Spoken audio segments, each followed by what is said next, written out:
I knew something was off when I got home from my night shift and the red light on my front security cam wasn't blinking. I'm a trauma nurse. After 12 hours of back-to-back chaos, I rely on my home being my sanctuary. But that morning, the peace was shattered. My name's Silas Jennings. I live in a quiet cul-de-sac in a gated neighborhood in Easton Ridge. Or at least it used to be quiet until Zelda Marsh from the HOA decided she needed to clean up the street. Zelda is exactly what you're thinking. Mid-50s, always in a visor, always walking her yappy dog named Muffin, and always finding something to complain about. She chairs the HOA like it's a personal kingdom. And she's had it out for me ever since I installed my security cameras, 4 of them, professionally mounted, covering every angle of my property. "They're an eyesore," she said the first time she saw them, "and they violate HOA aesthetic guidelines." "They're on my house," I replied flatly. And I checked the guidelines. There's nothing against security cameras. Zelda narrowed her eyes like I just spit on her begonias. "You'll be hearing from us." Turns out, us was just her and her 2 lackeys Debbie and Candace, who acted more like her personal minions than HOA board members. But I didn't think much of it.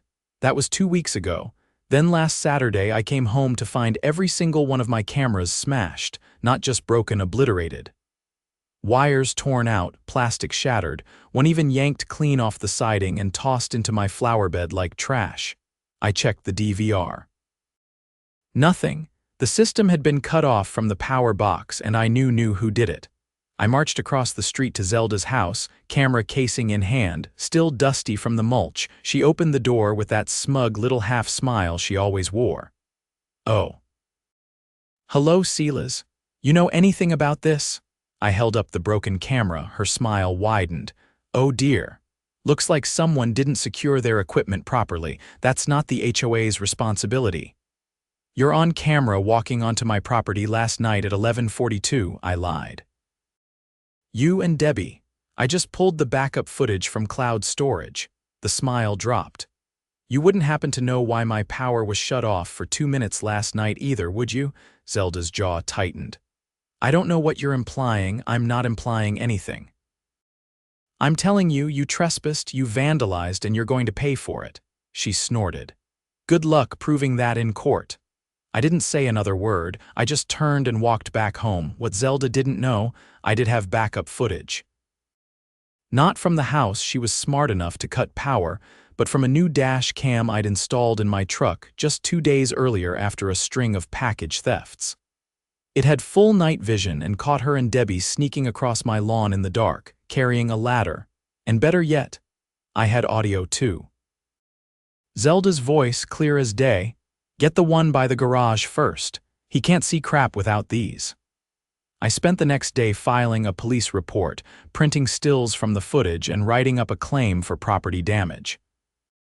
The estimate for the destroyed equipment came out to just under $6,000. I filed in small claims court Monday morning. By Wednesday, the police showed up at Zelda's door with a summons. Her face when she saw the cruiser, worth every second of lost sleep, and I wasn't done yet. 2 days after the summons, I got a call from Officer Riener. He was assigned to the case and wanted to drop by to ask a few follow-up questions. I agreed. When he arrived, I had the footage queued and the printed stills arranged on my dining table like a caseboard. He didn't waste time. "Your footage clearly shows both individuals entering private property and damaging equipment," he said, leaning over the table. "Power tampering's a felony, and since this appears coordinated, we could be looking at a conspiracy charge." I nodded. I figured it wasn't just vandalism. He glanced toward the front window. "They cut the breaker from the ground panel. That's utility interference. I've already passed this to the DA for review." I appreciated how direct he was. No sugarcoating, just facts. "Any idea why they'd risk something like this?" he asked. I didn't need to guess.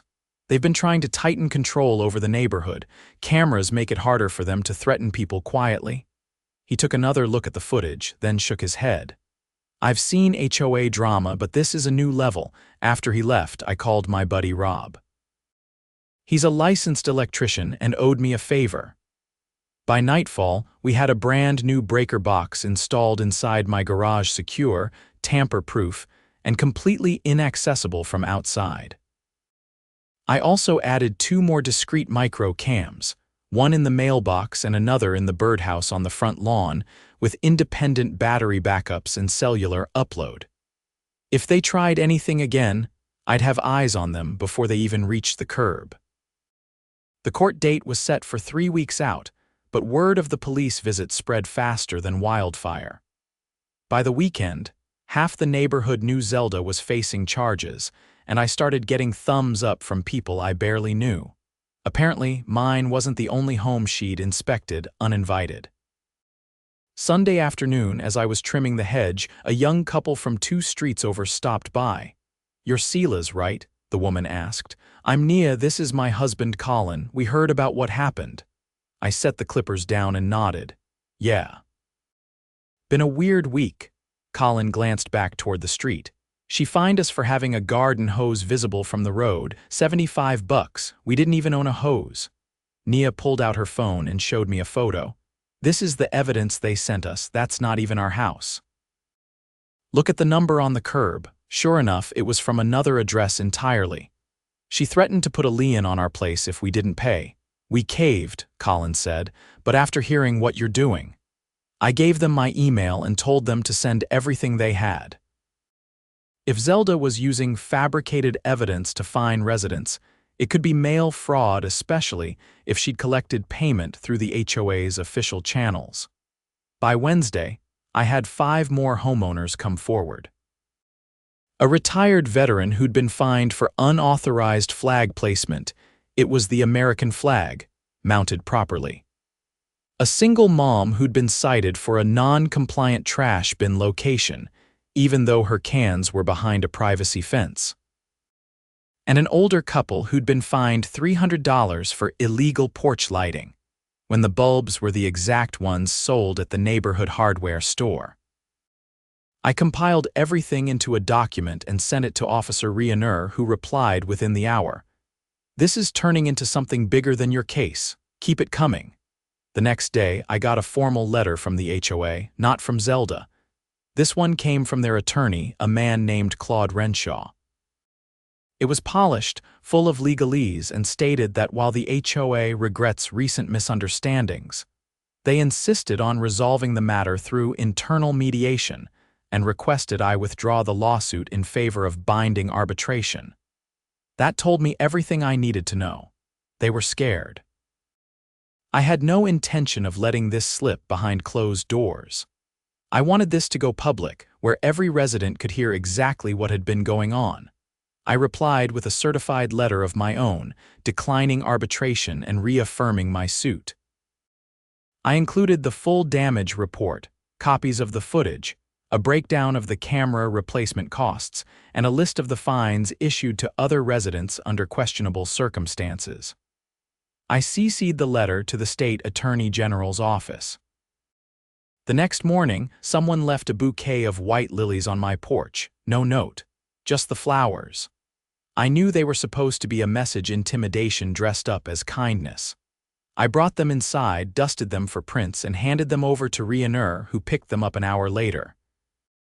That evening, Zelda's house went dark. No porch lights, no movement. Curtains drawn tight. Friday arrived with a bang. Literally.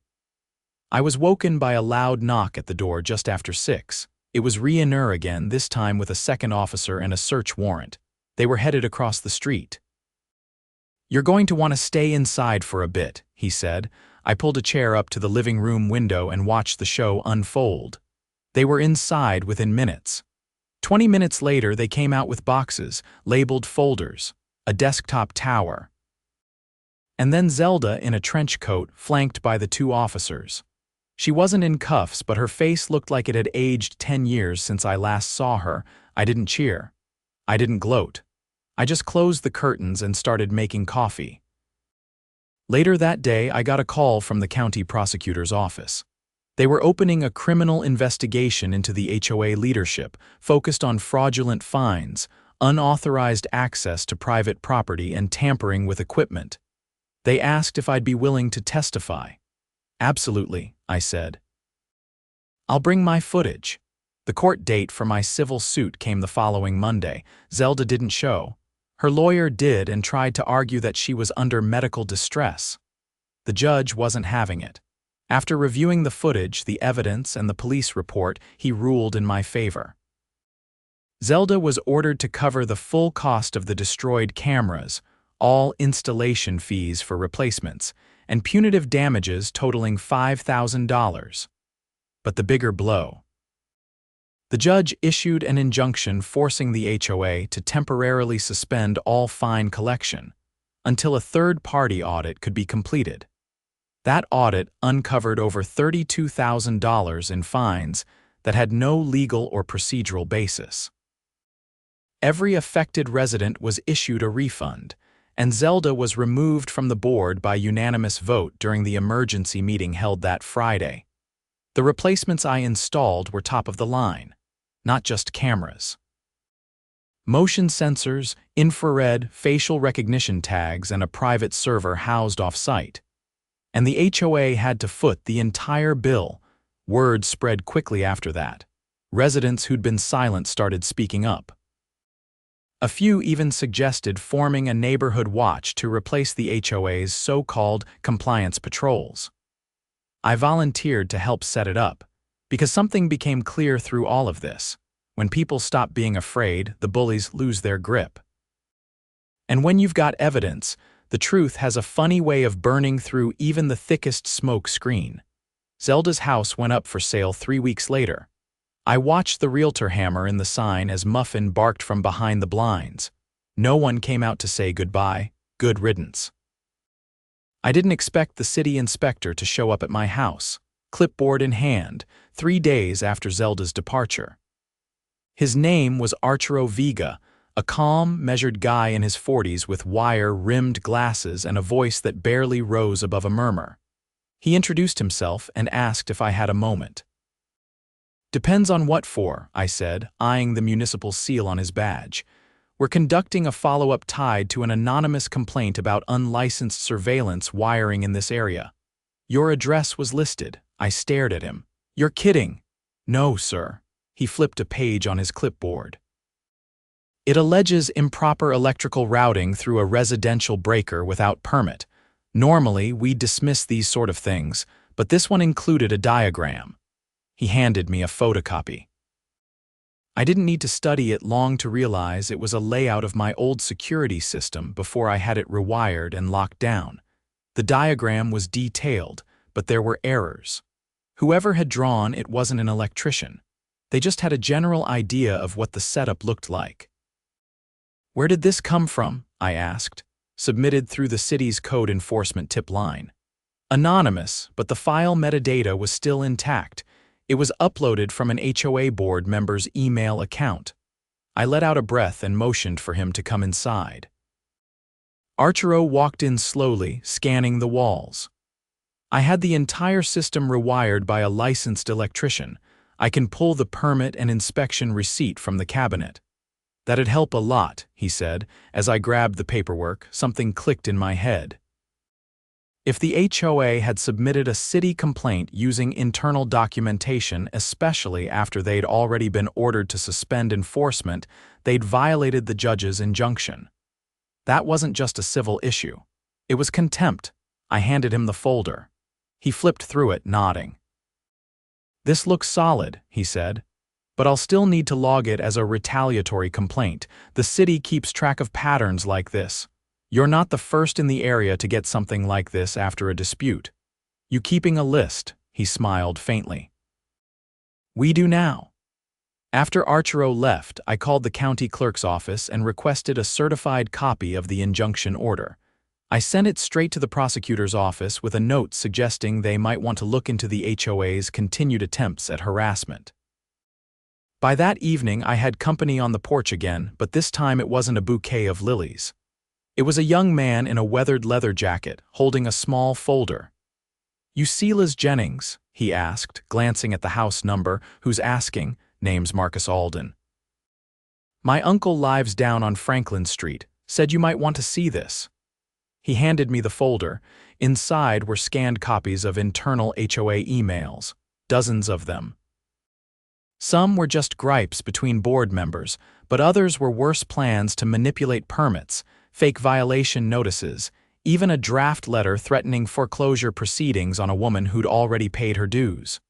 "Where'd you get this?" I asked. "I do IT work." HOA hired me to upgrade their email server last year. They never revoked my admin access. I've been watching what they send ever since they tried to evict my uncle for leaving a garden gnome on his porch. I flipped to one of the later emails. It was from Zelda to a man named Brett Langston, someone I hadn't heard of before. The subject line: Strategic Pressure Plan. The contents outlined a step-by-step process for how to encourage compliance through what she called targeted fatigue. It was essentially harassment disguised as enforcement: multiple notices, overlapping fines, and the use of vaguely worded bylaws to wear residents down until they either paid or moved. "This guy Langston," I said. "Is he on the board?" Marcus shook his head. "No, he's a real estate investor, bought 3 homes here under a shell company last year. From what I've seen, he and Zelda were pushing people out so he could buy up their houses cheap." I stared at the folder, my stomach turning. "You have anything showing money changing hands?" "Nothing direct. But there's a spreadsheet in here tracking which homes were ready for offer, and they match houses that got hit with the most violations." I called Officer Riener that night. He didn't pick up, but I left a message. The next morning, he called me back. "Langston's name came up during our audit," he said. "We didn't realize he had ties to the board until now. I'm flagging this for the Financial Crimes Unit." 2 days later, the city issued a temporary freeze on all property transactions involving the HOA. That spread like gasoline. By the weekend, residents were holding impromptu meetings at the local library, trying to figure out what to do with a board that was now under criminal investigation. During one of those meetings, a woman named Teresa stood up. I hadn't met her before, but her voice carried. "My husband died last year," she said. "A month later, I got 6 violation letters in 2 weeks. They said I couldn't keep his old pickup parked in the driveway, even though it was registered and functional. They fined me until I sold it." Someone in the back asked if she still had the letters. She nodded and pulled them from her handbag. I recognized the formatting immediately: same font, same layout, same signature at the bottom. Brett Langston, Enforcement Liaison. The room went quiet. "I think they wanted me out," Teresa said. "I was behind on dues because of funeral costs. They offered to waive the balance if I signed an agreement not to contest future violations." That was the final push. By Monday, a group of residents filed a formal petition with the state HOA Oversight Board, demanding the immediate dissolution of the current leadership. They included the financial records, Marcus's email printouts, the spreadsheet, and statements from residents like Teresa and Colin and Nia. I signed on as a witness. Meanwhile, the county prosecutor's office had issued a subpoena for the HOA's financial records. Turns out, over $50,000 in fine revenue had been funneled into a discretionary fund overseen solely by Zelda and Langston. No receipts, no audit trail. Just withdrawals and vague notations like compliance operations and community enhancement. Langston was arrested the following Thursday at a real estate seminar downtown. Fraud, racketeering, conspiracy to commit wire fraud. Zelda turned herself in the next morning after her lawyer arranged a deal, but the deal didn't save her. During the pretrial hearing, the judge reviewed the evidence and declared her a flight risk. She was remanded without bail. The city moved quickly after that.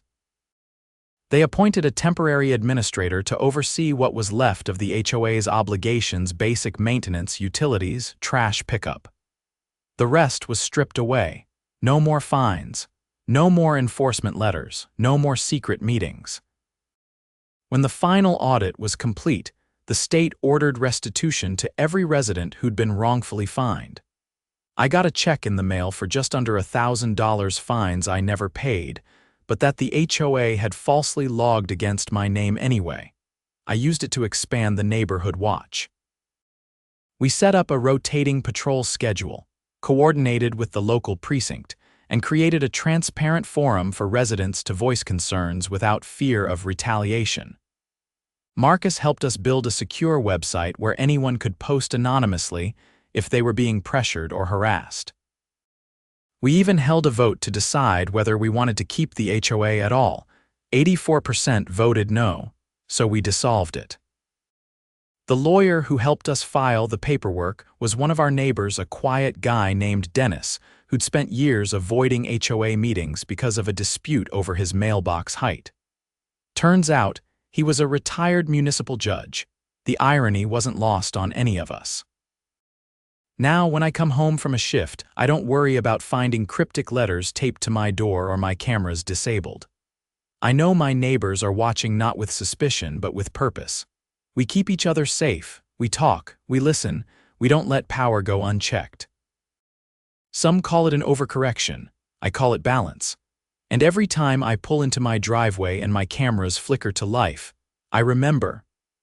Bullies only win when no one fights back. Turns out, a little quiet resistance and a lot of documented evidence can tear down empires made of paper and threats. The neighborhood was different now. Quieter, but not in the brittle, tension-thick way it had been when Zelda was still in power. This quiet felt earned, like the collective breath of people who'd been holding it far too long. Still, one thing nagged at me. After Langston's arrest and Zelda's surrender, the investigation continued to unfold behind closed doors. The State Oversight Board had dissolved the HOA, and the Neighborhood Watch was picking up the slack. But something about the whole operation, the scale of it, the precision didn't sit right. It felt too structured for a few power-hungry locals to have built on their own. I wasn't the only one who thought so. Dennis, the retired judge who drafted our dissolution paperwork, called me one evening when I was sorting medical supplies into a go bag in my garage. He didn't waste time. "I pulled Langston's real estate filings," he said. "There's a pattern. He's done this in 2 other counties. Same strategy: buy through a shell company, use HOA connections to pressure residents, flip distressed homes." I set the bag down. "You think he was running an operation?" "I think he was part of one," Dennis said. "There's a firm listed as a silent partner in the filings, Halbrook Equity. They've been flagged by the state in unrelated housing cases. If they funded Langston, they may have bankrolled the whole scheme." That kicked the back of my brain like a mule. I drove over to Dennis' house. He handed me a thick folder, copies of property records, shell company registrations, and a list of addresses across 3 counties. Some were familiar. I recognized one from a story in the local paper last year: an elderly couple evicted after a string of code violations in a neighborhood that had reported record HOA fee hikes. I made copies and dropped them off with Officer Riener the next morning. "This ties them across multiple jurisdictions," he said, flipping through the pages. "If this pans out, we're looking at a coordinated real estate fraud ring." A week later, federal agents showed up, not in suits and sunglasses, but in plain clothes with clear credentials. They interviewed residents quietly, including Teresa and Colin. They requested access to the HOA's archived digital records, which Marcus had backed up onto a secure drive. That night they called me in. The building they used was nondescript, tucked behind a DMV satellite office across town. Inside, I met Special Agent Monroe, a woman with sharp eyes and a clipped tone that suggested she didn't like wasting time. "We've seen versions of this before," she said. "Smaller scale usually, but Langston and Marsh went further. They didn't just fine people, they targeted widows, retirees, single-income households. They created stress and then offered relief at a discount. That's coercion, not enforcement." She opened a laptop and showed me a spreadsheet. It listed over 40 properties, including 4 on my street. All had been sold in the past year under duress. All ended up in ownership under Halbrook Equity or one of its proxies. Monroe continued. "We believe Halbrook used HOA boards to create artificial pressure, then purchased properties at below market rates." We're coordinating with the state attorney general to build a racketeering case. That word landed like a punch. Racketeering. It confirmed what we'd all suspected but hadn't dared to say. Will the residents get their homes back? I asked. In some cases, yes, Monroe said. If we can prove coercion led to the sale, we can push for reversal or restitution. But it'll take time. You've helped us crack something larger than you realize. I left the building reeling. What started as a fight over 4 smashed cameras had turned into the unraveling of a multi-county fraud ring. 2 months later, charges were filed. Not just against Langston and Zelda, but against 2 senior officers at Halbrook Equity, 3 attorneys who drafted the fake violation letters, and a former city clerk who'd expedited liens without proper review. The indictment was over 100 pages long. The news hit the front page of every local paper. The state froze Halbrook's assets. A restitution fund was set up for affected homeowners, and a task force was created to audit every HOA in the state with ties to Halbrook's shell companies. Officials estimated over 200 families had been targeted. One of the homes on the list belonged to Teresa. She got a call from the state housing authority offering to reverse the lien and restore her title. She wept in the library when she told us. Colin and Nia learned their fines had been funneled into a slush fund used to pay off zoning inspectors. They received a full refund and a formal apology from the county. As for me, I received a notice from the Department of Justice. They were using my footage, the dash cam video of Zelda and Debbie on my lawn, as part of their lead exhibit in the federal case. It had triggered the entire cascade. Rionner called me a week before the trial. "You basically kicked the first domino," he said. "Don't downplay that. I just wanted my cameras fixed," I muttered. "And now your neighborhood's a case study in how to fight back. You did more than fix your cameras, you helped fix a system." The trial began in late spring. I sat in the gallery for the opening statements. The courtroom was packed with residents from 3 counties. Some wore buttons with their old house numbers on them. Others carried folders of evidence just in case. There was no shouting, no drama, just quiet resolve. Langston pled not guilty.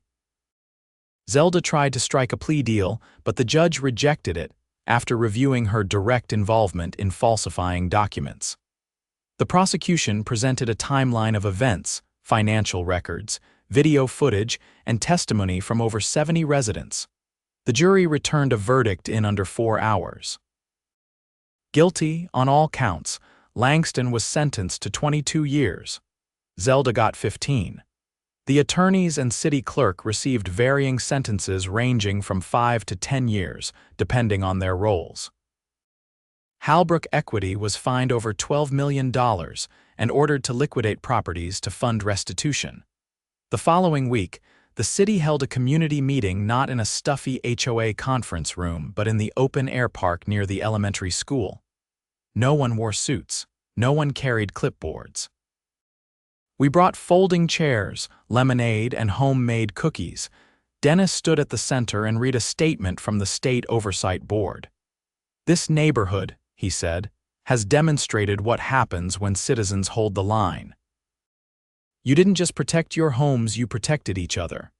A cheer rippled through the crowd, not wild, not rehearsed, just honest. Later, as the sun dropped behind the trees, I walked back to my house. The cameras blinked quietly, tracking motion as I passed. I didn't flinch.